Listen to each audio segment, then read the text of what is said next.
দুনিয়ার জমিনে আজকেও বলে দিতে চাই, ওই সকল নাস্তিক মুরতাদ বিদিনদেরকে, যারা ইসলামের বিরুদ্ধে ষড়যন্ত্রে এখনো লিপ্ত আছো, যারা কোরআনের বিরুদ্ধে ষড়যন্ত্রে লিপ্ত আছো, যারা ইসলামের বিরুদ্ধে এখনো কথা বলছো, যারা মাদ্রাসার বিরুদ্ধে কথা বলছো, মোল্লা মৌলবীদের বিরুদ্ধে কথা বলছো, তোমাদেরকে বলে দিতে চাই, তোমাদের পরিণতি ওই আবু লাহাব, ওই আবু জাহাল, উতবা সাইবার মতো হবে। বলে ঠিক কিনা? বাংলার জমিনে এখনো এমন মানুষ আছে যারা আলেম ওলামাদের নাম শুনলে তাদের গায়ে চুলকানি আসে। আইনামা তাকুনু ইউদরিকুমুল মাউত ওয়ালাউ কুনতুম ফি বুরুজিম মুশাইয়াদা। আল্লাহ বলেন, দুনিয়ার মানুষেরা ওই দালানের মধ্যে যদিও থাকো, অট্টালিকার মধ্যে যদিও থাকো, মৃত্যু তোমার কাছে আসবে। মৃত্যু আসবে কি আসবে না বলেন? যদি টাকা পয়সা বেশি থাকলে মৃত্যু না আসতো তো ফেরাউন এখনো বেঁচে থাকতো, নমরুদ বেঁচে থাকতো। ক্ষমতার কারণে যদি মানুষ বেঁচে থাকতো, ফেরাউন নমরুদ বেঁচে থাকতো কি থাকতো না বলেন? কিন্তু বোঝা গেল সম্পদের কারণে কোনো মানুষ বাঁচে না, প্রভাবের কারণে, দাপটের কারণে কোনো মানুষ বাঁচে না। ও যুবক ভাই, জন্য দাপট নিয়ে চলিও না। ও পয়সাওয়ালা ভাই, টাকার বড়াই নিয়ে চলিও না, কারণ টাকা মৃত্যুর সময় কোনো কাজে আসবে না। তোমার ক্ষমতা, তোমার চেয়ার, তোমার ছেলা চামুন্ড মৃত্যুর সময় কোনো কাজে আসবে না। খালি হাতে তোমাকে যেতে হবে। এই জন্য আল্লাহ বলেন, ইয়াউমা লা ইয়ানফাউ মালুন ওয়ালা বানুন। আল্লাহ বলেন, সম্পদ কোনো কাজে আসবে না, সন্তান কোনো কাজে আসবে না। मिट रही वे मिल्लते बैज़ा तेरी आँखों में आज, मिट रही वे मिल्लते बैज़ा तेरी आँखों में आज, जिसके अहया में नबी ने कर दिया दंदाने सार, जिसके खातिर ही सहाबा ने नहाया खूनों में, याद कर कुछ गज़वों बदरो उहुद के कारज़ार, बलगल उला बिकमालिही कशफद दुजा बिजमालिही, हसनत जमीउ खिसालिही सल्लू अलैहि व आलिही। मोहतरम मुअज़्ज़ज़ मुसल्लियान किराम, दूर दूराন্ত থেকে আগত আল্লাহ রাব্বুল আলামিনের আশিকিন জাকিরিন, স্নেহের ছোট ভাইয়েরা, আমার যুবক বয়সী বন্ধুরা, বৃদ্ধ বাবাজিরা, মহান আল্লাহ রাব্বুল আলামিনের দরবারে অসংখ্য শুকরিয়া আদায় করছি যে আল্লাহ রাব্বুল ইজ্জাত আমাদেরকে কাজের দিকে জামিয়া আজিজিয়া মাদ্রাসার মাহফিলে সমবেত হওয়ার তৌফিক দিয়েছেন। আমাদের সকলকে দ্বীনি এই মজলিসে একত্রিত হওয়ার তৌফিক দিয়েছেন। 10 মায়ের 10 সন্তানকে শারীরিক এবং মানসিক সুস্থতা দিয়ে দুনিয়ার সকল ব্যস্ততা ঝামেলা থেকে মুক্ত রেখে একই ছামিয়ানার নিচে একত্রিত হয়ে বসার তৌফিক দিয়েছেন। এই জন্য আমরা খুশি না বেজার? কারা কারা খুশি একটু মালিককে দুই হাত দেখা দিল। লিল্লাহি তাকবীর, নারে তাকবীর। দিন ইসলাম, দিন ইসলাম জিন্দাবাদ, জিন্দাবাদ। আল কোরআনের আলো ঘরে ঘরে জালো, কোরআন সুন্নাহ যেখানে, আমরা আসি যেখানে, সুদ ঘুষ যেখানে, আমরা নাই সেখানে। তো আমরা যে বসতে পারলাম আল্লাহ তাআলার দেওয়া তৌফিকে বসেছি, এই জন্য আমরা খুশি, এই জন্য শুকরিয়া আদায় করি, বলি আলহামদুলিল্লাহ। মোহতারাম হাজিরিন, কোরআন কারীম থেকে একখানা আয়াত কারিমা তেলাওয়াত করেছি। আল্লাহ রাব্বুল আলামিন বলেন, ওয়া আনজির আশীরাতাকাল আকরাবিন। হাবিব, আপনি আপনার পার্শ্ববর্তী যে সকল লোকজন আছে, নিকটবর্তী যেই লোকেরা আছে, আপনি তাদেরকে, পাড়া প্রতিবেশীদেরকে, মক্কাবাসীদেরকে আপনি জাহান্নামের ভয় দেখান, ভীতি প্রদর্শন করুন, তাদেরকে দ্বীনের দাওয়াত দিতে থাকেন। এই আয়াত অবতীর্ণ হওয়ার প্রেক্ষাপট আছে। এই আয়াত অবতীর্ণ হওয়ার প্রেক্ষাপট কি? আল্লাহ রাব্বুল আলামিন আল্লাহর হাবিব সাল্লাল্লাহু আলাইহি ওয়াসাল্লামকে যখন নবুয়ত দিলেন, নবী হিসাবে, রাসূল হিসাবে যখন মনোনীত করলেন, আল্লাহর হাবিব সাল্লাল্লাহু আলাইহি ওয়াসাল্লাম তিনি গোপনে গোপনে দ্বীনের দাওয়াত দেওয়া শুরু করলেন। তখনকার নিয়ম এটাই ছিল, আল্লাহ তাআলার বিধান এটা ছিল যে আপনার মুওয়াফিক যিনি আপনার সাথে মনের মিল আছে, বন্ধুত্বের বন্ধন আছে, আত্মীয়তার সম্পর্ক আছে, গোপনে গোপনে ইসলামের দাওয়াত দেন। আল্লাহ রাব্বুল আলামিন বলেন, ইয়া আইয়ুহাল মুযাম্মিল কুমিল লাইলা ইল্লা কালিলা। আল্লাহ তাআলা অন্য সূরার মধ্যে বলেন, ইয়া আইয়ুহাল মুদ্দাসসির কুম ফাআনজির ওয়া রাব্বাকা ফাকাব্বির। মুসলমান বন্ধুরা, আল্লাহ রাব্বুল আলামিন আল্লাহর হাবিবকে বলেন, হে কম্বলওয়ালা, হে চাদরওয়ালা, আপনি দাঁড়ান, উঠে দাঁড়ান। ফাআনজির, মানুষদেরকে আপনি ভীতি প্রদর্শন করেন, মানুষদেরকে আপনি দ্বীনের দাওয়াত দেন। আল্লাহর হাবিব মানুষদেরকে দ্বীনের দাওয়াত দেওয়া শুরু করছে, গোপনে গোপনে দ্বীনের দাওয়াত দিছে।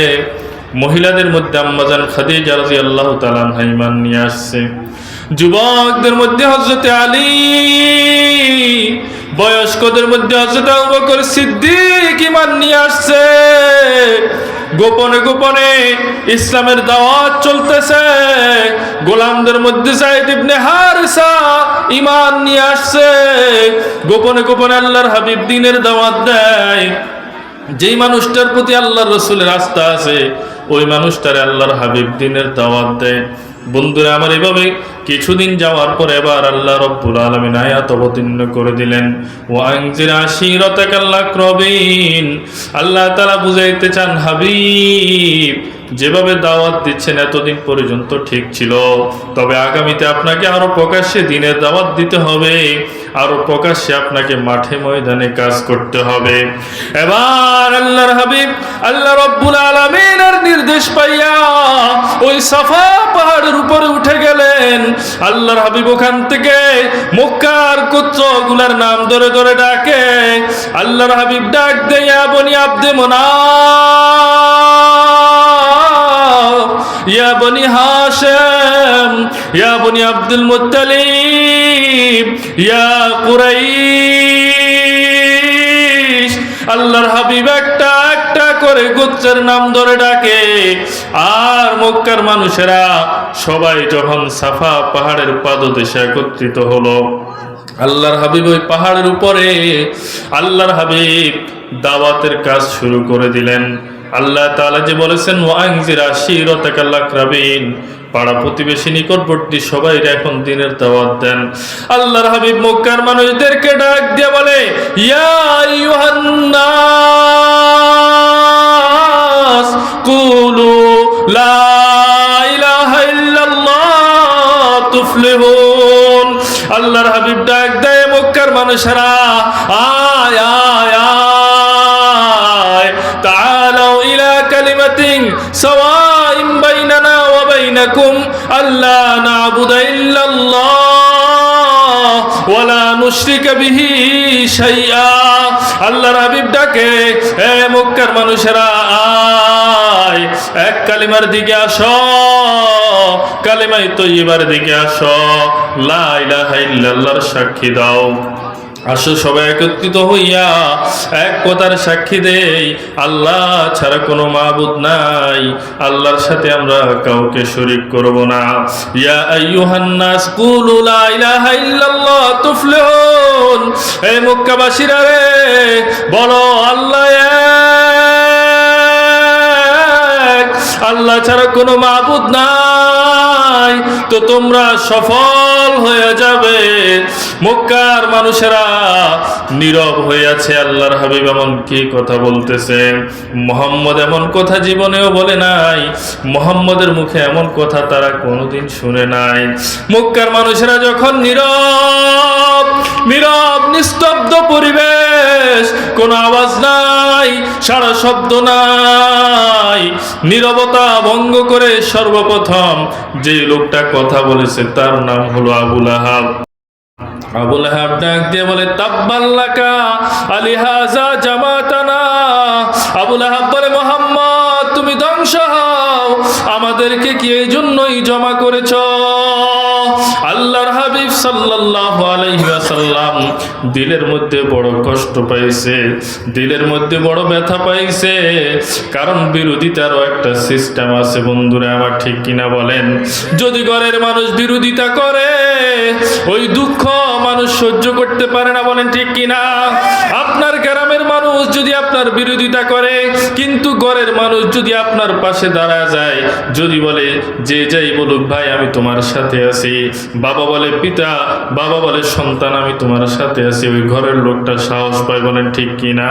বন্ধুরা আমার, সর্বপ্রথম যেই মানুষটা বিরোধিতা করলো আল্লাহর হাবিবের ঘরের মানুষ, আল্লাহর হাবিবের আপন চাচা।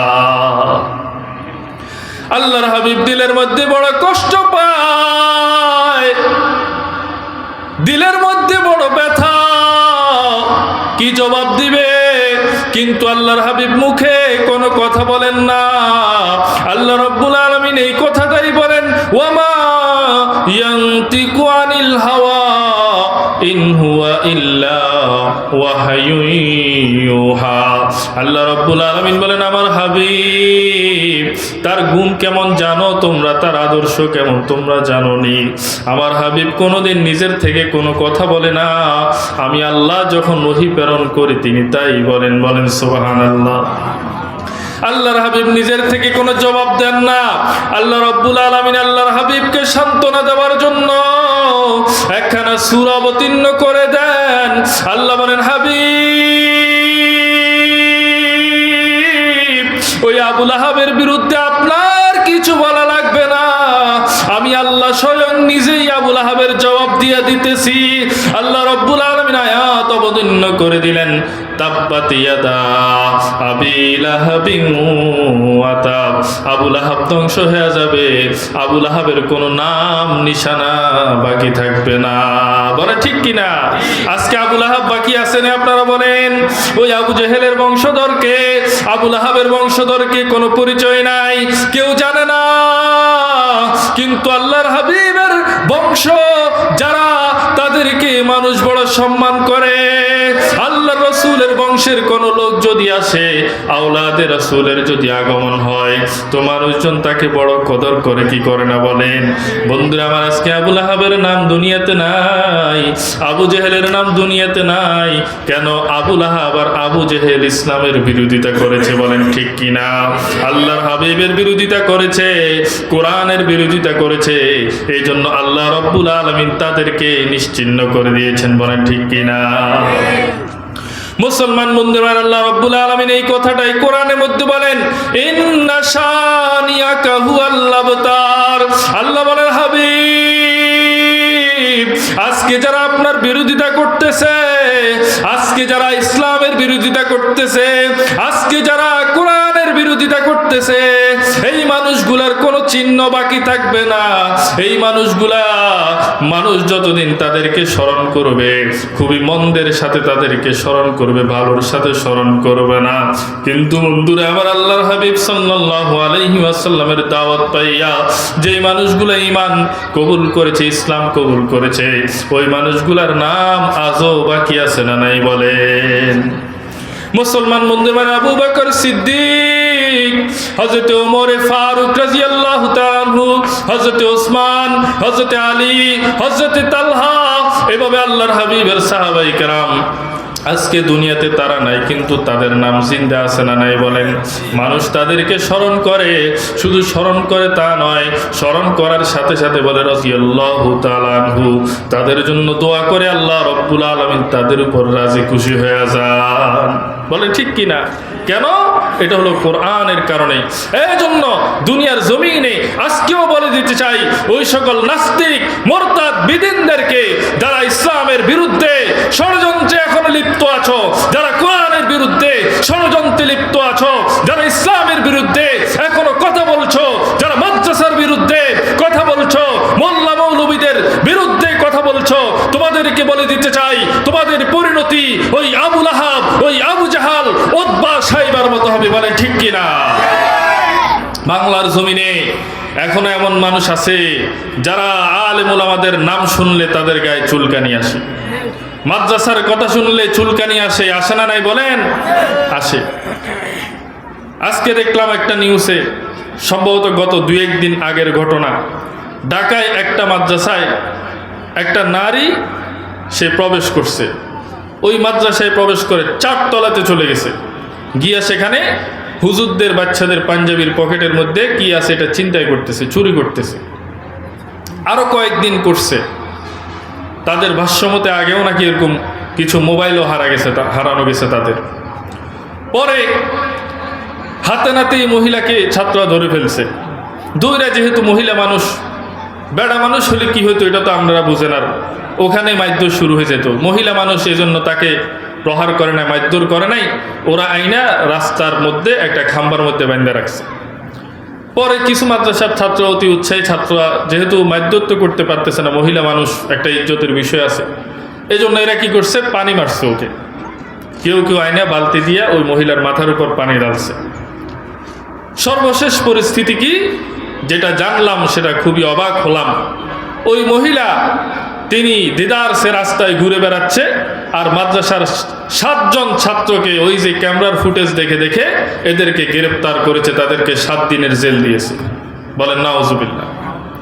আমরা কোন দেশে বসবাস করি যেখানে চোর রাস্তায় ঘুরে ফিরে বেড়ায়, আর যারা চোরকে ধরেছে, চোরকে তো মারে নাই, চোরকে পানি মারছে, এই অপরাধে তারা এখন জেলের মধ্যে আছে। কোন দেশে বসবাস করি? এখন আপনারা বলবেন, হুজুর নারী মানুষ, নারীর গায়ে কেন পানি মারবে? তো নারীর গায়ে এই যেহেতু চুরি করছে, একজন পুরুষ হলে সেখানে কি করত? চিন্তা করে দেখেন, মার দিত না। এখানে আসি কিন্তু নারীবাদীরা সমান অধিকারের কথা বলে না, বলে ঠিক কিনা? এরা যখনই কোরআনের বিধান, আল্লাহ রাব্বুল আলামিন বলেছেন লিজ্জাকারি মিসলু হাজ্জিল উনসায়াইন, যে আল্লাহ তাআলা বিধান দিয়েছেন পৈতৃক সম্পত্তির মধ্যে পুরুষ পাবে নারীর ডাবল। এখানে এসে তারা বলে সমান অধিকার গেল। ইসলাম সমান অধিকার, নারীদের অধিকার খর্ব করেছে। বলেন নাউজুবিল্লাহ।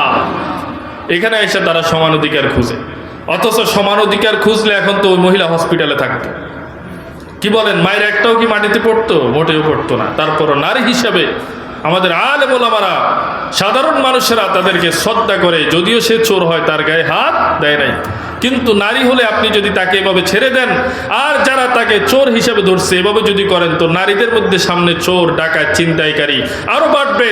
যেরকম ভাবে কিছুদিন আগে আপনারা দেখেছেন ঢাকার মধ্যে একজন গৃহকর্মী, তিনি সেখানে ওই ঘরের লোক যারা আছে সবাইরে জবাই করে হত্যা করে স্কুল ড্রেস পরিধান করে বের হয়ে গিয়েছে। দেখছেন আপনারা? দেখছেন? আজকে যদি এভাবে চোরকে ছেড়ে দেওয়া হয়, আর যারা চুরি করছে শুধুমাত্র মাদ্রাসা হওয়ার কারণে, শুধুমাত্র মোল্লা মৌলবী হওয়ার কারণে, শুধুমাত্র হুজুর হওয়ার কারণে, মুখে দাড়ি থাকার কারণে তাদেরকে আপনারা জেল জুলুমের শিকার করেন আবারও, তাহলে কি হবে? আগামীতে নারীরা পুরুষদেরকে আরো বেশি নির্যাতন করবে, নারীদের মধ্যে চোরের লিডার বের হবে, ডাকাতের লিডার বের হবে। বলেন ঠিক কিনা? এই জন্য মুসলমান বন্ধুরা, আমরা আবার বলে যাই, আল্লাহ রাব্বুল আলামিন আল্লাহর হাবিব সাল্লাল্লাহু আলাইহি ওয়াসাল্লামকে যখন দুনিয়ায় প্রেরণ করলেন, দুনিয়ার মধ্যে প্রেরণ করার পরে যেই মানুষরা ঈমান এনেছে তাদের দাম বেড়ে গেছে। আজকে তাদেরকে স্মরণ করা হয়। আল্লাহর হাবিব সাল্লাল্লাহু আলাইহি ওয়াসাল্লামের সাহাবায়ে কেরাম, আজকে আমরা তাদেরকে স্মরণ করি। ইতিহাসের মধ্যে লেখে ওই সাহাবীরা এমন ছিল, এক সময় এমন ছিল যে সাহাবীগুলোর থেকে খারাপ মানুষ দুনিয়ার জমিনে আর ছিল না।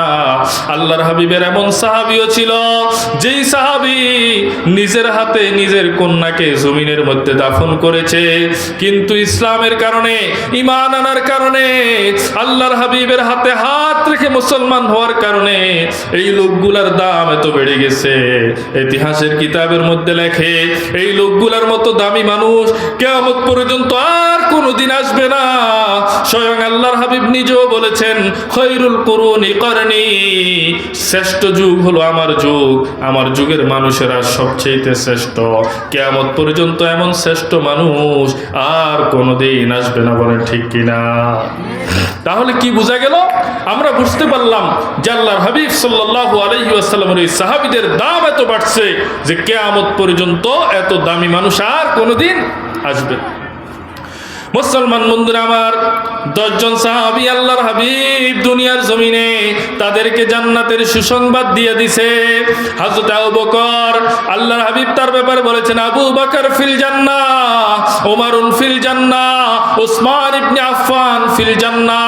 আল্লাহর হাবিব এভাবে 10 জন সাহাবীর সার্টিফিকেট দুনিয়াতে দিয়ে দিছে, এই 10 জন জান্নাতে যাবে।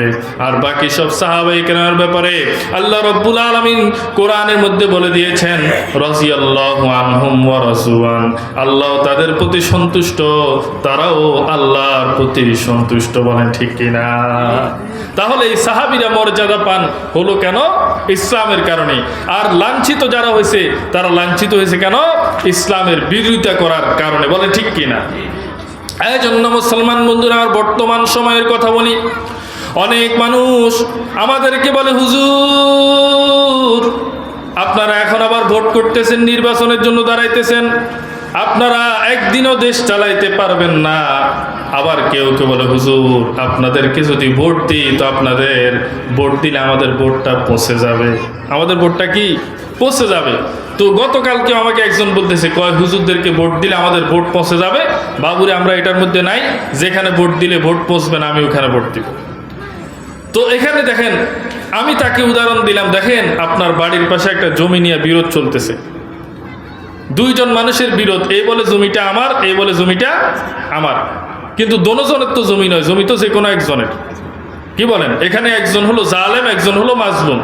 এই জমিটা যে কোনো একজনের, 2 জনের না, কিন্তু দোনোজনে দাবি করে আমার। কিন্তু যিনি প্রকৃত মালিক আপনি কিন্তু জানেন, উনি হলো প্রকৃত মালিক, ঠিক আছে না? কিন্তু ওই লোকটা যে কোনোভাবে হোক মানুষকে প্রভাবিত করে, মানুষকে ভয় দেখায়া অথবা মানুষকে টাকা পয়সা দিয়ে সব মানুষকে তার ভাগে নিয়ে আসছে। মানুষেরা এখন বলতেছে যে জমিটা তার। কার? মূলত যে জমিটা যার নয় তার। তো এখন আপনি তো জানেন সঠিকটা, জমিনটা কার। আপনার পক্ষে আপনি যদি বলেন আপনি ছাড়া একজনও আর কোনো সাক্ষী দিবে না, কিন্তু তাই বলে আপনি কি মিথ্যা সাক্ষী দিবেন? বলে না, আমি যেটা সত্য ওটাই দেব। আমি বলি এটাই, আপনি যে ইনসাফের পক্ষে থাকবেন, কেন এখানে কয়জন ইনসাফের পক্ষে আছে এটা আপনি দেখেন নাই, কয়জন আপনার পক্ষে কথা বলবে এটা আপনি দেখেন নাই। প্রকৃত জমির মালিক যিনি, প্রকৃত হকদার যিনি, আপনাকে জিজ্ঞাসা করলে সত্যটা যেহেতু আপনি জানেন, আপনি তখন ওইটা বলবেন। এই ঠিক এই বিষয়টাও এমন, আপনাকে আমাদের বাংলাদেশের পক্ষ থেকে বলা হয়েছে এই এলাকার জন্য সৎ যোগ্য প্রার্থীকে আপনি নির্বাচন করবেন। এখন আপনি যাকে সৎ মনে করেন, যাকে যোগ্য মনে করেন তাকেই ভোট দিবেন। আপনি যদি এটা মনে করেন যে ওই ব্যক্তিকে ভোট দিলে আমার ভোট পৌঁছে যাবে, বিষয়টা এমন হলো না?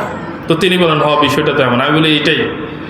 এই জন্য মুসলমান বন্ধুরা আমার, এখন বলা হচ্ছে আগামীর বাংলাদেশ ইসলামের বাংলাদেশ। বলেন ঠিক কিনা? ইসলামের বাংলাদেশ, মুসলমানের বাংলাদেশ, আলেম উলামার বাংলাদেশ, তলাবাদের বাংলাদেশ। এই বাংলাদেশ ইসলাম প্রতিষ্ঠা হবে। কারা কারা চাই মালিককে 2 হাত তুলে দিই, নারায়ে তাকবীর। মুসলমান বন্ধুরা আমার, যদি ভয় পান হবে না, হবে না, ভয় পেলে হবে না। ইসলামের জন্য জীবন দিতে কারা কারা রাজি মালিককে 2 হাত তুলে দেখায়। বিপ্লব মানে জীবন দেয়া, বসে থাকা নয়, সে কোনো দিন আসবে না রে, করো যদি ভয়। বিপ্লব মানে জীবন দেয়া, বসে থাকা নয়, সে কোনো দিন আসবে না রে, করো যদি ভয়। আসবে বিজয় রক্ত আর জীবনের বিনিময়, আসবে বিজয় রক্ত আর জীবনের বিনিময়। বিপ্লব মানে জীবন দেয়া, বসে থাকা নয়, সে কোনো দিন আসবে না রে, করো যদি ভয়। আপনারা কি ভয় পাইতেছেন? লড়াইয়ের ওই ময়দানেতে যেতে তোমাকে হবে, প্রয়োজনে সব রক্তটুকু জমিনেই ঢেলে দেবে। পারবেন না আপনারা? কি বলেন? রাজি আছেন তো ইনশাআল্লাহ? বাংলাদেশে আগামী নির্বাচন একটা সুস্থ নির্বাচন হবে, আমরা চাই কি চাই না বলেন? বিগত 16 বছরের মতো রাত্রেবেলা ব্লাড বক্স দিয়ে ভোট বক্স পূর্ণ করে দিবে, এই সুযোগ বাংলার জমিনে আর কাউকে দেওয়া হবে না। বলেন ঠিক কিনা? আমরা নির্বাচনী কেন্দ্রগুলোকে পাহারা দিব রাত্রে, দেখি কে আসে রাত্রে ভোট বাক্স পুরা করার জন্য। বলে ঠিক কিনা? লড়াইয়ের ওই ময়দানেতে যেতে তোমাকে হবে, প্রয়োজনে সব রক্তটুকু জমিনেই ঢেলে দেবে। লড়াইয়ের ওই ময়দানেতে যেতে তোমাকে হবে, প্রয়োজনে জীবনে সব রক্তটুকু জমিনেই ঢেলে দেবে। মুসলমান বন্ধুরা, আবার বলতেছিলাম সাহাবায়ে কেরামের কথা, যে সাহাবায়ে কেরাম ইসলামের কারণে সম্মানিত হয়েছেন, তবে ইসলামের জন্য তাদের কোরবানি কেমন এটাও দেখা দরকার, আল্লাহর হাবিবের কোরবানি কেমন এটাও দেখা দরকার। বলেন ঠিক কিনা? মুসলমান বন্ধুরা আমার, আল্লাহর হাবিব সাল্লাল্লাহু আলাইহি ওয়াসাল্লাম হযরতে যায়েদ ইবনে হারেসাকে নিয়ে এবার ছুটলেন তায়েফের ময়দানের দিকে। ওই তায়েফবাসীর কাছে আল্লাহর হাবিব ছুটে যায়। আল্লাহর হাবিব তায়েফের মানুষদেরকে আবার দ্বীনের দাওয়াত দেওয়া শুরু করলেন। তায়েফের মানুষদেরকে আল্লাহর হাবিব কালেমার দাওয়াত দেওয়া শুরু করলেন। কিন্তু বন্ধুরা আমার, তায়েফের ময়দানে ওই তায়েফবাসী আল্লাহর হাবিবের কদর করে নাই, আল্লাহর হাবিবকে চিনতে পারে নাই। ওই তায়েফবাসী ওই ছোট ছোট যুবকদেরকে, ছোট ছোট শিশুদেরকে হাতের মধ্যে পাথর দিয়া, হাতের মধ্যে গুলাল দিয়া আল্লাহর হাবিবের পিছনে লেলিয়ে দিয়েছে। বলেছে, মক্কা থেকে একটা পাগল এসেছে, তোমরা ওই পাগলকে ইটের কণাগুলো মারো, পাথরগুলো মারো। ওই তায়েফের শিশুগুলো আল্লাহর হাবিবকে পাথর মারে, তায়েফের শিশুগুলো আল্লাহর হাবিবকে ইটের কণাগুলো মারে। আর এত জোরে জোরে পাথরের আঘাত আল্লাহর হাবিবের শরীরের মধ্যে পড়ে যায়। আল্লাহর হাবিবের শরীরের গোশত, আল্লাহর হাবিবের চামড়া ছিঁড়ে ছিঁড়ে ওই পাথরগুলো গোশতের মধ্যে আটকে যায়। আল্লাহর হাবিব দৌড়ায়, যায়েদ ইবনে হারেসা আল্লাহর হাবিবের সাথে দৌড়ায়। চতুর্দিক থেকে যখন পাথর নিক্ষেপ করা হইতেছে, এবার আল্লাহর হাবিবের সাহাবী যায়েদ ইবনে হারেসা চতুর্দিক থেকে আল্লাহর হাবিবকে সেভ করার জন্য, বাঁচানোর জন্য হাত দিয়ে দিয়ে পাথরগুলো ঠেকায়। কিন্তু বন্ধুরা আমার, কয় দিক থেকে ঠেকাবে? চতুর্দিক থেকে বৃষ্টির মতো পাথর আসতেছে। আল্লাহর হাবিবের শরীরটা রক্তে রঞ্জিত, আল্লাহর হাবিবের পুরা শরীরটা রক্তে রঞ্জিত হয়ে গেল। আল্লাহর হাবিবের শরীর থেকে রক্ত ভেবে নিচের দিকে পড়তেছে। আর আল্লাহর হাবিব নিজের গায়ে থাকা চাদর দিয়ে দিয়ে ওই রক্তগুলো মুছতেছে। বন্ধুরা আমার, আল্লাহর হাবিব এক সময় বেহুশ হয়ে পড়ে যায়। ওই তায়েফের শিশুরা আল্লাহর হাবিব আমার আর তোমার নবীরে উঠাইয়া দেয়। আবার পাথর নিক্ষেপ করা শুরু হয়। আল্লাহর হাবিব আবার বেহুশ হয়ে পড়ে যায়। এভাবে তিনবার আল্লাহর হাবিব বেহুশ হয়ে পড়ে যায়। ও দুনিয়ার মানুষেরা, খুব মনোযোগ দিয়া শোনা, তোমার আমার দয়ার নবী এই কালেমার দাওয়াত পৌঁছানোর জন্য কেমন কষ্ট করেছে, একটু মনোযোগ দিয়া শোনা। যুবক ভাইরা, বৃদ্ধ বাবাজিরা, চোখের কোন একটু পানিগুলো ছেড়ে দেন, একটু কান্না করেন, একটু কান্নার ভান করেন। আল্লাহ রাব্বুল আলামিনের হাবিবরে কোনোদিন দেখি না। ওই আবু জেহেল আল্লাহর হাবিবরে দেখছে, ওই আবু লাহাব কাফের হওয়া সত্ত্বেও আল্লাহর হাবিবরে দেখছে। কিন্তু ইমানদার মুসলমান আল্লাহর হাবিবের আদর্শ বুকে ধারণ করেছি। ওই আল্লাহর হাবিবের ভালোবাসা বুকের মধ্যে নিয়েছি, কিন্তু হাবিবকে কোনোদিন দেখি নাই। আল্লাহকে যেন বলতে পারি, আল্লাহ তোমার হাবিবকে দেখি নাই। তবে কাজের দিকে মাদ্রাসার মাহফিলে তোমার হাবিবের আলোচনা হয়েছে, ওই তোমার হাবিবের মহব্বতে চোখ থেকে পানি ফেলেছি। আল্লাহ বলা যাবে কি যাবে না বলেন? ও যুবক বাবাজিরা, ও বৃদ্ধ বাবাজিরা, বলা যাবে কি যাবে না বলেন? আমার হাবিব এত দয়ার নবী, মায়ার নবী, তিনার পুরা শরীরটা রক্তে রঞ্জিত। এদিকে ফেরেশতাদের মধ্যে একটা কান্নার রোল পড়ে গেছে। ফেরেশতারা ডাক দিয়ে বলে, মালিক তাকায় দেখো, তোমার হাবিবের শরীরটা রক্তে রঞ্জিত। ওই তায়েফবাসী তোমার হাবিবের সাথে কেমন দুরাচরণ করেছে। আল্লাহ এ মালিক, ওই তায়েববাসী তোমার হাবিবরে এত কষ্ট দিতেছে, তোমার কি দয়া লাগে না? তোমার কি মায়া লাগে না? আল্লাহ আল্লাহ বলেন, জিবরাইল যা যা যা, ওই তায়েফের পাশে পাহাড়ের দায়িত্বে নিয়োজিত ফেরেশতাকেও নিয়ে যা। জিবরাইল আমিন আসছে আল্লাহর হাবিবের কাছে, সালাম মুসাফার পর বলে, আল্লাহর হাবিব, আল্লাহ রব্বুল আলামিন পাঠাইছে, দেখেন তায়েফের দুই পাশে নিয়োজিত পাহাড়ের ফেরেশতার লিডার কেউ নিয়ে আসছি, দেখেন। আল্লাহ, ওগো আল্লাহর হাবিব, আল্লাহ পাঠাইছে, আপনি যদি নির্দেশ দেন দুই পাশের দুইটা পাহাড়কে একত্রিত করে, দুই পাশের দুইটা পাহাড়কে ঠাস ঠাস করে বাড়ি দিয়া ওই তায়েফবাসীকে পিষ্ট করে দিবে, শুধু আপনার অনুমতিটা লাগবে। ওগো হাবিব, আপনি যদি অনুমতি দেন তো আল্লাহ আমাকে পাঠাইছেন, এখনই তায়েফবাসীর উপর আযাব এসে যাবে। আল্লাহর নবী, দয়ার নবী, মায়ার নবী, ও দুনিয়ার মানুষেরা, তোমার আমার হাবিব কেমন ছিল জানো? তোমার আমার হাবিবের চরিত্রটা কত উন্নত চরিত্র, আখলাকটা কত উন্নত। তোমার আমার হাবিব ছিল রহমাতুল লিল আলামিন। আল্লাহ বলেন, এই জন্য ওয়ামা আরসালনাকা ইল্লা রাহমাতাল লিল আলামিন, হাবিব দুনিয়াবাসীর জন্য রহমত হিসেবে বানাইলাম। আল্লাহ বলেন, লাকাদ কানা লাকুম ফি রাসূলিল্লাহি উসওয়াতুন হাসানা। আল্লাহ বলেন, এই দুনিয়ার মানুষেরা, আমার হাবিবের মধ্যে তোমাদের জন্য উত্তম আদর্শ রেখেছি। আল্লাহর হাবিবের এমন আদর্শ, এত উত্তম আদর্শ, এত দয়া, উম্মতের জন্য এত মায়া, যে তায়েফবাসী আল্লাহর হাবিবকে রক্তে রঞ্জিত করেছে। আল্লাহর হাবিব জিবরাইল রে বলে, ভাই জিবরাইল, না না না, এমনটা করা যাবে না, তায়েফবাসীকে ধ্বংস করা যাবে না। যদি তায়েফবাসীকে আজকে ধ্বংস করে দাও, আমি নবী দ্বীনের দাওয়াত নিয়ে কার কাছে যাব? আমি আশা করি আজকে তায়েফবাসী আমাকে চিনে নাই, মানে নাই। হতে পারে আগামী প্রজন্ম, তাদের বংশধারা থেকে যারা আসবে, তারা চিনবে, তারা মানবে, ঈমান আনবে। বলেন সুবহানাল্লাহ।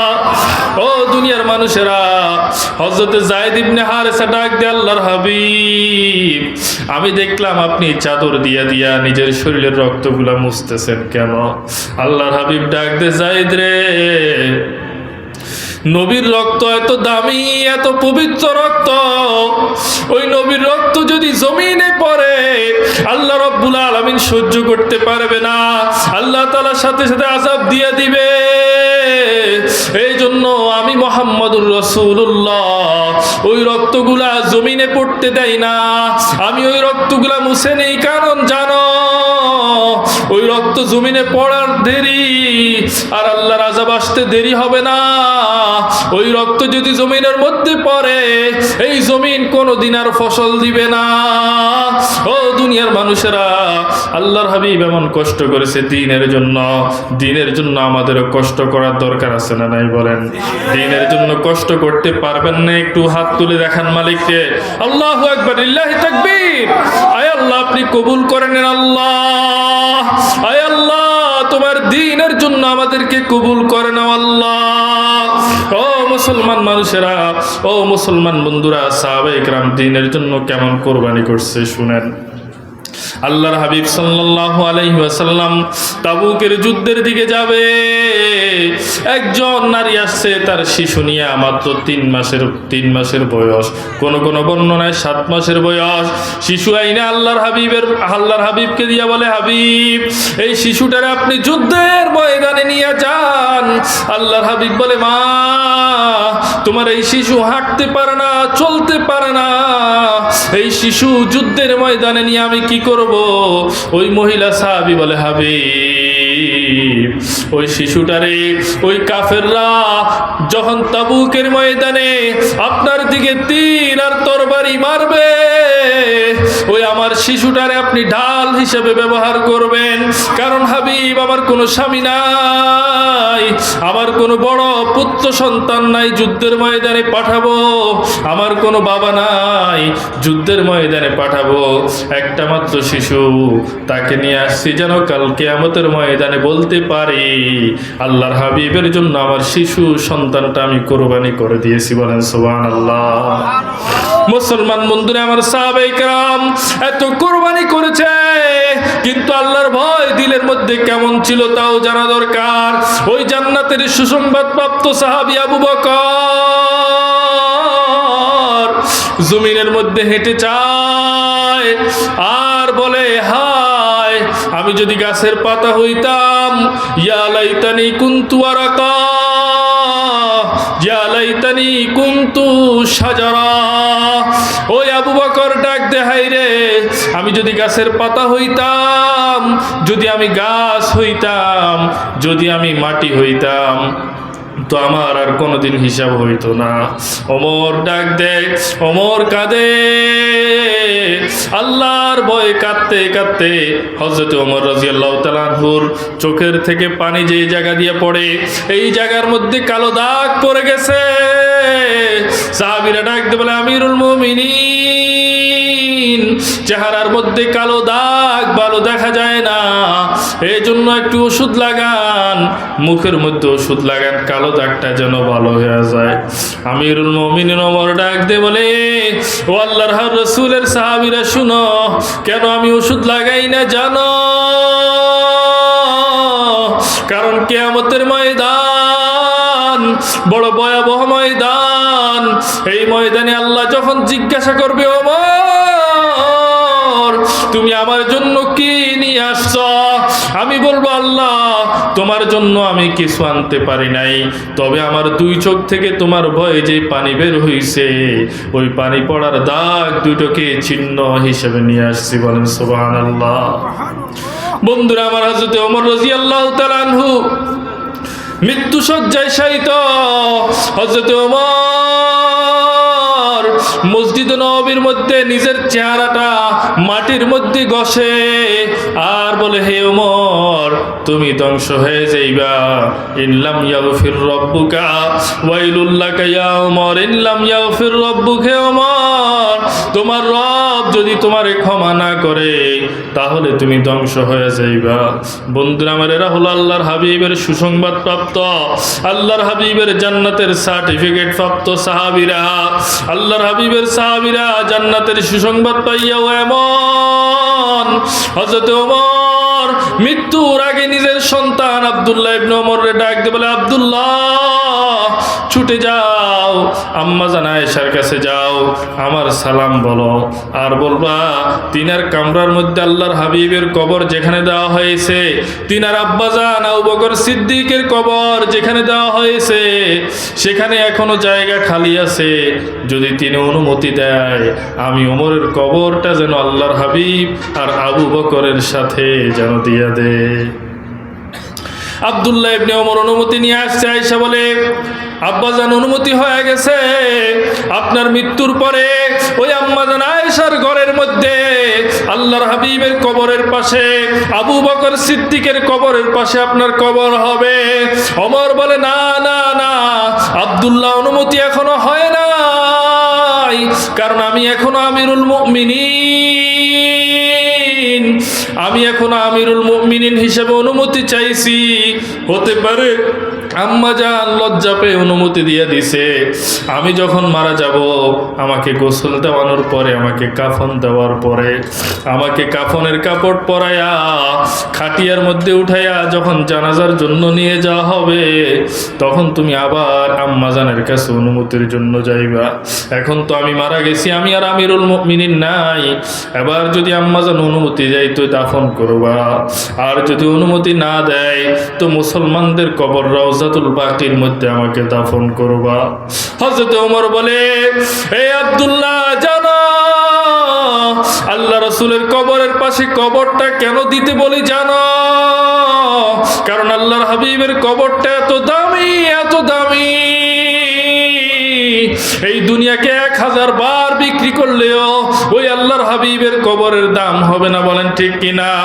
পাকিজা তরাজ আরশে বারি জান্নাতে ফেরদৌস আরাম গাহে পাকে রসূলে আরবি হ্যায়। পাকিজা তরাজ আরশে বারি জান্নাতে ফেরদৌস আরাম গাহে পাকে রসূলে আরবি হ্যায়, বলেন ঠিক কিনা? আল্লাহর হাবিবের রওজা, এটার এত দাম। এই জন্য হযরত ওমর বলে আমার কবরটা যেন ওখানে হয়। কেন বলে জানেন? কারণ ওমর ভয় পায়।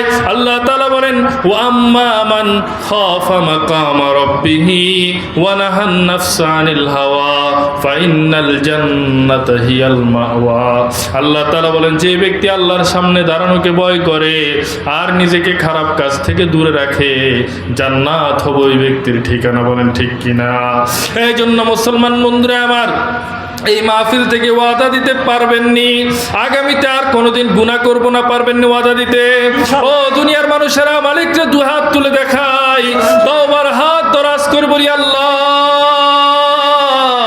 আজকে এই মাহফিল থেকে ওয়াদা করলাম আর জীবনে কোনোদিন গুনাহ করব না, আর জীবনে কোনোদিন অন্যায় করব না, আর জীবনে কোনোদিন হারাম পথে চলবো না, হালাল পথে চলবো, হারাম উপার্জন থেকে দূরে থাকবো, সুদ ঘুষ খাবো না, মানুষের প্রতি অন্যায় করব না, জুলুম করব না, চুরি করব না, ডাকাতি করব না, ছিনতাই করব না, রাহাজানি করব না, মারামারি করব না।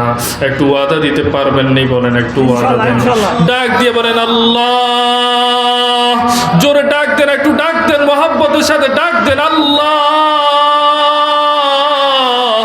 আল্লাহ মালিক, তাকে দেখো, এই গুনাহগার বান্দাগুলো তোমার দরবারে চেয়ে আছে আল্লাহ, একটু ক্ষমা পাওয়ার জন্য তোমার দরবারে চেয়ে আছে আল্লাহ। আর কোনোদিন গুনাহ করব না, তওবা করলাম আল্লাহ, তুমি মাফ করে দাও আল্লাহ। আয় আল্লাহ, তুমি আমাদের তওবাকে কবুল করে নাও। আয় আল্লাহ, আমাদের তওবাকে তুমি কবুল মঞ্জুর করে নাও।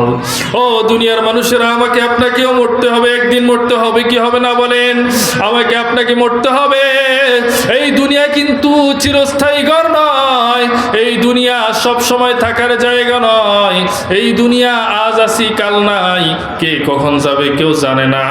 মালাকুল মাউত কার সামনে কখন চলে আসবে কেউ জানে না। ও দুনিয়ার মানুষের, আল্লাহ রাব্বুল আলামিন এজন্য বলেন লা ইস্তাখিরু সাআতান ওয়া লা ইস্তাকদিমুন। আল্লাহর হাবিব বলেন যখন যার মাউত চলে আসবে, হায়াতটা শেষ হয়ে যাবে, মালাকুল মাউত সামনে চলে আসবে, এক মুহূর্ত দেরি হবে না, এক মুহূর্ত আগে হবে না, বলেন ঠিক কিনা? আল্লাহ রাব্বুল আলামিন বলেন তোমরা অট্টালিকার মধ্যে থাকলেও তোমাদেরকে মৃত্যুবরণ করতে হবে।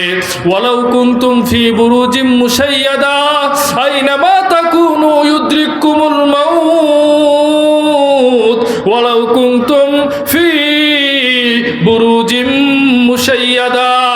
আল্লাহ বলেন দুনিয়ার মানুষেরা, ওই দালানের মধ্যে যদিও থাকো, অট্টালিকার মধ্যে যদিও থাকো, মৃত্যু তোমার কাছে আসবে। মৃত্যু আসবে কি আসবে না বলেন? যদি টাকা পয়সা বেশি থাকলে মৃত্যু না আসতো তো ফেরাউন এখনো বেঁচে থাকতো, নমরুদ বেঁচে থাকতো।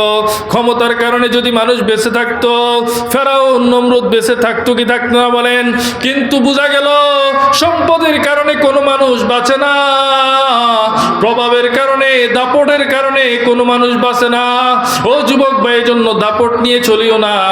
ও পয়সাওয়ালা ভাই, টাকার বড়াই নিয়ে চলিও না, কারণ টাকা মৃত্যুর সময় কোনো কাজে আসবে না। তোমার ক্ষমতা, তোমার চেয়ার, তোমার ছেলা চামুন্ড মৃত্যুর সময় কোনো কাজে আসবে না। খালি হাতে তোমাকে যেতে হবে। এই জন্য আল্লাহ বলেন ইয়াউমা লা ইয়ানফাউ মালুন ওয়ালা বানুন। আল্লাহ বলেন সম্পদ কোনো কাজে আসবে না, সন্তান কোনো কাজে আসবে না। ও দুনিয়ার মানুষেরা, মালাকুল মাউত যখন তোমার আর আমার সামনে আসবে, পালাবার কোনো জায়গা পাওয়া যাবে না, বলেন ঠিক কিনা? কত যুবক চলে গেছে, দাদা রয়ে গেছে, বাবা রয়ে গেছে, ছেলে চলে গেছে, নাতি চলে গেছে, আছে না নাই বলেন? ও দুনিয়ার মানুষেরা, দুনিয়াতে আসার সময় সিরিয়াল আছে কিন্তু যাওয়ার সময় কোনো সিরিয়াল নাই। আমার একজন বন্ধু গত 3-4 দিন আগে মারা গেছে মোটরসাইকেল অ্যাক্সিডেন্টে। বন্ধুরা আমার, কে কখন মারা যাবে কেউ জানে না। ওই লোকটা যে মারা যাবে সে নিজেও জানতো কি জানতো না বলেন? জানতো না। ওই মানুষটা নিজের সন্তানগুলা 3টা বাচ্চা মাদ্রাসায় পড়ালেখা করে, 3জন সন্তান, 2জন বাচ্চা মাদ্রাসায় পড়ালেখা করে, প্রতিদিন মোটরসাইকেলে সকালে দিয়ে আসে, আবার দুপুরবেলায় নিয়ে আসে, বাকি টাইম নিজের কর্ম করে। ঠিক যখন তার কর্মের সময় মোটরসাইকেলের মধ্যে রস নিয়ে ফেনীর উদ্দেশ্যে রওনা হয়েছে, ওই ডাকবাংলা নামক জায়গার মধ্যে একটা ট্রাকের সাথে মুখোমুখি সংঘর্ষ, জায়গার মধ্যে ইন্তেকাল করছে। যুবক ভাই, 2-3 দিন আগের কথা বলি, ওই এমন একটা মৃত্যু তোমার আর আমারও হতে পারে কি পারে না বলেন? ও বৃদ্ধ বাবাজিরা, কার মৃত্যুটা কখন আসবে কেউ জানে না। মালাকুল মাউত এমন একজন ব্যক্তিত্ব যিনি কোনো মেসেজ দিয়ে আসে না। যদি কেউ থাকতো তো আল্লাহর হাবিব দুনিয়াতে থাকতো, কারণ মালাকুল মাউত আল্লাহর হাবিবের কাছে রূহ কবজ করার জন্য অনুমতি চাইছে। দুনিয়ার আর কোনো মানুষের কাছে চাই নাই। রূহ কবজ করার অনুমতি চাওয়া সত্ত্বে যেহেতু আল্লাহর হাবিব থাকে নাই, বোঝা গেল আমার আর তোমার এই দুনিয়াতে থাকার কোনো সুযোগ নাই। এই জন্য বন্ধুরা আমার, তওবা ইস্তেগফার বেশি বেশি করি, মৃত্যুর জন্য প্রস্তুতি নেই। আল্লাহ রাব্বুল আলামিন এর জন্য বলেন, তোমরা মুসলমান না হয়ে মৃত্যুবরণ করিও না, ওয়ালা তামুতুন্না ইল্লা ওয়া আনতুম মুসলিমুন, মুসলমান না হয়ে মৃত্যুবরণ করিও না। যুবক ভাই মনে করছে আরো কয়েক বছর গেলে নামাজটা ধরবে, কিন্তু না না বন্ধু, সুযোগ পাবে না। এখন থেকেই শুরু করো, আজকে থেকেই শুরু করো, তওবার হাত আজকে থেকে উঁচু করো, বলেন ঠিক কিনা? মুসলমান বন্ধুরা আমার, মালাকুল মাউত যখন রূহ কবজ করার জন্য আসবে, আল্লাহর হাবিবের হাদিসের মধ্যে পাওয়া যায় বড় ভয়ঙ্কর চেহারা নিয়ে রূহ কবজ করার জন্য আসে। ওই রূহগুলো তখন বের হতে চায় না, শরীরের একটা অঙ্গ থেকে একটা অঙ্গের মধ্যে পালাতে শুরু করে, দৌড়াতে শুরু করে। মালাকুল মাউত টাইন্না টাইন্না বড় কষ্ট করে ওই রূহটাকে বের করে। আল্লাহর হাবিব বলে, যেরকম ভাবে একটা কাঁটাদার বৃক্ষের মধ্যে যদি তুলা ধরে টান দেওয়া হয়, ওই তুলাটা যেমন আসতে চায় না, কাঁটার মধ্যে আটকে যায়, তদ্রূপভাবে রূহগুলা বের হতে চায় না। এই দুনিয়ার ভোগ বিলাস, দুনিয়ার মজা পাইয়া রূহটা নিজের দেহ থেকে বের হতে চায় না। মালাকুল মাউত বড় জোর করে রূহটা বের করে। এবার রূহটা যদি ইমানদারের রূহ হয় তো রূহটাকে নেক জায়গার মধ্যে নিয়ে যাওয়া হয়, আর রূহটা যদি বদকার লোকের হয় খারাপ জায়গার মধ্যে নিয়ে যাওয়া হয়। বন্ধুরা আমার, এবার ওই মসজিদের মাইকের মধ্যে এলানটা শুরু হয়ে যায়, অমুক বাড়ির অমুক নিবাসী দুনিয়া থেকে বিদায় নিয়ে চলে গেছে। এলান হয় কি হয় না বলেন? প্রতিদিন কোনো না কোনো মসজিদের মধ্যে এলান হয় কি হয় না বলেন? ও দুনিয়ার মানুষেরা, আল্লাহ রাব্বুল আলামিন এই পৃথিবীটারে এমন ভাবে সাজাইছে, ওই মসজিদের মাইকগুলোর মধ্যে আল্লাহর নাম উচ্চারণ হইতেছে, আল্লাহর হাবিবের নাম উচ্চারণ হইতেছে, কিন্তু মাঝে মধ্যে আমার আর তোমার নাম উচ্চারণ হয় কি হয় না বলেন? একদিন না একদিন উচ্চারণ হয়ে যাবে। মুয়াজ্জিন সাহেব মাইকের মধ্যে ফু দিয়া আমার আর তোমার মৃত্যুর সংবাদটা মানুষকে জানা দিবে। মানুষগুলো দৌড় দিয়ে আমার আর তোমার বাড়ির দিকে ছুটে যাবে। কেউ বলবে লোকটা ভালো ছিল, কেউ বলবে লোকটা খারাপ ছিল। একজন চলে যাবে বাঁশ ঝাড়ে বাঁশ কাটার জন্য, 2-3 জন চলে যাবে কবর খোঁড়ার জন্য, একজন ফেনি চলে যাবে কাফনের কাপড় কেনার জন্য। ও দুনিয়ার মানুষেরা, কাফনের কাপড় এটা এমন একটা কাপড় যে বানায় সে কোনোদিন পরে না, যে বিক্রি করে সে জানে না কার জন্য এটা বিক্রি হবে, আর যে ব্যক্তি পরিধান করে সে জানে না এই কাফনের কাপড়টা তার জন্য কোথায় থেকে আনা হবে, বলেন ঠিক কিনা? বন্ধুরা আমার, হতে পারে আমার আর তোমার কাফনের কাপড় ওই ফেনী শহরের কোনো না কোনো দোকানে চলে আসছে, বলেন ঠিক কিনা? এই জন্য বন্ধুরা আমার, মৃত্যুর প্রস্তুতি নিতে হবে। ওই কাফনের কাপড়ের মধ্যে 3খানা কাপড়ের মধ্যে প্যাকেট করে আমার আর তোমারে জানাজার নামাজ পড়াইয়া যখন আমাদেরকে কবরস্থানে নিয়ে যাওয়া হবে, কবরে রাখার পরে যখন মানুষগুলো মাটি দিবে, মিনহা খালাকনাকুম ওয়া ফিহা নুঈদুকুম ওয়া মিনহা নুখরিজুকুম, হায় রে তোমার আমার সন্তানগুলো গড়াগড়ি খেয়ে কাঁদবে। ওই মাটি দিয়ে মানুষগুলো চলে আসবে, সন্তানটা গড়াগড়ি খাবে, মানুষজন বলবে তারেও নিয়ে চলো, তারেও নিয়ে আসবে, তোমার স্ত্রীটা কাঁদবে, ওই মা বাবা কাঁদবে, পাড়া প্রতিবেশী কাঁদবে, কিন্তু কেউ বলবে না লোকটারে আর একটা সপ্তাহ রাখো, কেউ বলবে না একটা মাস আমাদের মধ্যে রাখো। দুনিয়ার মানুষেরা যখন মৃত্যু হয়ে যাবে তখন আর তোমার আমার নাম ধরে কেউ ডাকবে না, বলবে অমুকের লাশটা পড়ে আছে, আব্দুর রহমানের লাশ পড়ে আছে, আব্দুর রহিমের লাশ পড়ে আছে, এখন তোমাকে আমাকে কেউ আব্দুর রহিম বলেও ডাক দিবে না। বলেন ঠিক কিনা? ও দুনিয়ার মানুষেরা, কবর, ওই কবরটা বড় ভয়ঙ্কর ঘর। আল্লাহর হাবিব বলে কবর প্রতিদিন ডাক দেয়, আনা বাইতুল জুলমা, আনা বাইতুল ওয়াহদা, আনা বাইতুল গুরবা, আনা বাইতুদ দুদ।